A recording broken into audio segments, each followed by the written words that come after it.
민수기 23장 13, 16절입니다. 발락은 발람에게 이스라엘 진영 일부만 보여줬지만 발람은 이스라엘 위용을 감지하고 그들의 축복을 선언했을 것입니다. 그리하여 발락은 새로운 장소로 발람을 데려갑니다. 그곳은 이스라엘 진영 끝자락만 볼 수 있는 장소였습니다. 발락은 여전히 넉넉한 복채와 인위적인 조작으로 하나님의 저주를 이끌어낼 수 있다는 미신적인 곧 인본주의적인 사고를 벗어나지 못하고 있었습니다. 발락은 처음에는 진영 일부를 보여주고 두 번째 시도에서는 발람이 진영 끝만 볼 수 있게 했던 것으로 이해됩니다. 이스라엘 세력이 약해 보이게 함으로써 저주 선포를 이끌어내려 한 획책이었던 것이죠. 발락이 데려간 곳은 비스가 산악지대 소빔들 평지입니다. 비스가 꼭대기에서는 모압 광야가 넓게 내려다 보이고 이스라엘 진영을 다른 각도에서 관찰할 수 있었습니다. 그러나 비스가 산악지대 소빔 평지는 시야가 막힌 곳으로 모압 광야가 제한적으로 보였습니다. 원어 세대초빔이란 관찰자들의 평지라는 뜻으로 이것은 어떤 징조를 분별하기 위해 점술의 일환으로 새들의 비행이나 자연현상을 관찰하는 장소였을 수 있습니다. 동시에 그곳은 이어지는 장면에 비추어 볼 때 제사가 실천되던 중요한 제2장소였을 것입니다. 다시 말해 그곳은 이방의 다양한 종교 행위들이 이루어지던 장소였죠.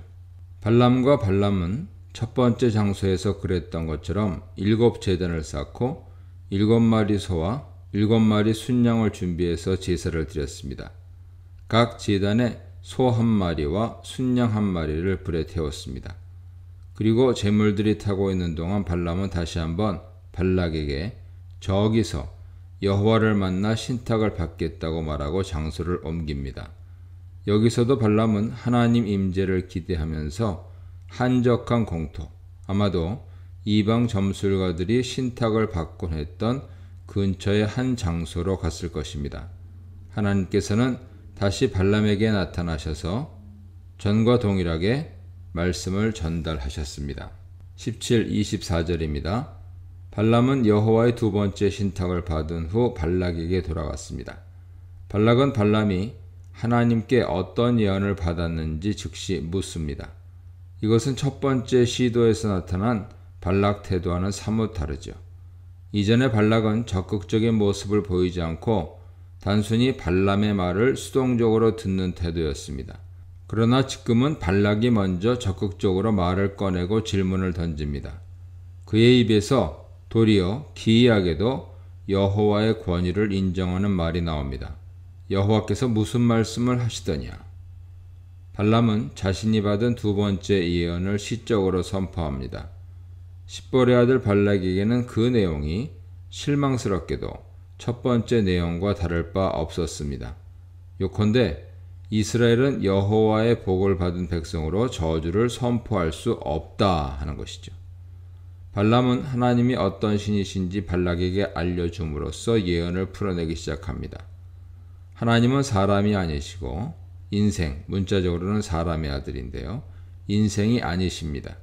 그분은 거짓을 말하거나 후회를 하시는 분이 아닙니다.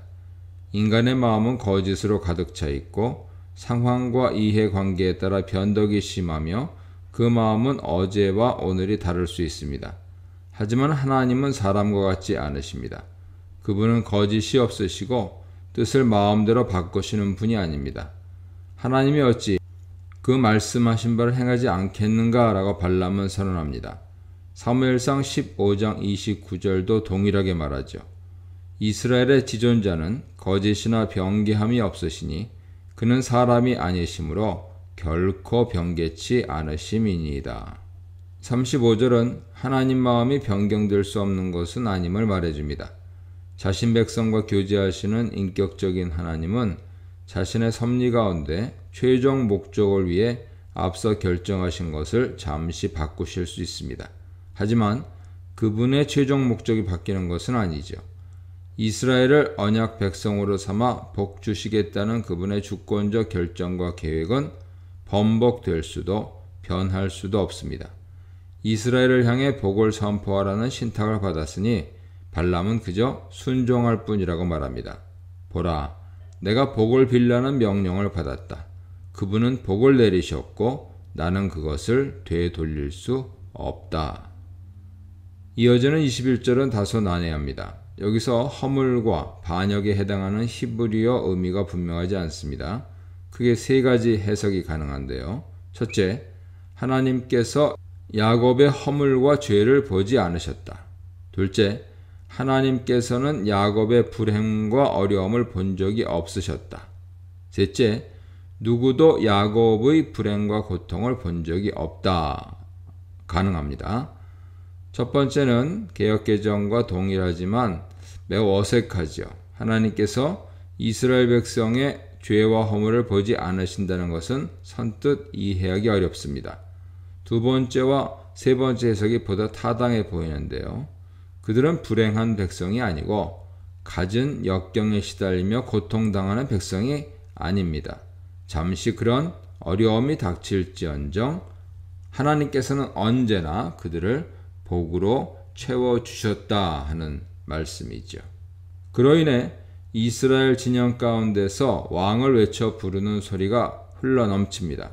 이것을 왕이신 하나님이 외치는 소리로 해석할 수도 있으나 문맥은 이스라엘이 자신들 중에 왕으로 계시는 하나님을 기쁨으로 외쳐 부르는 백성의 소리임을 지지합니다.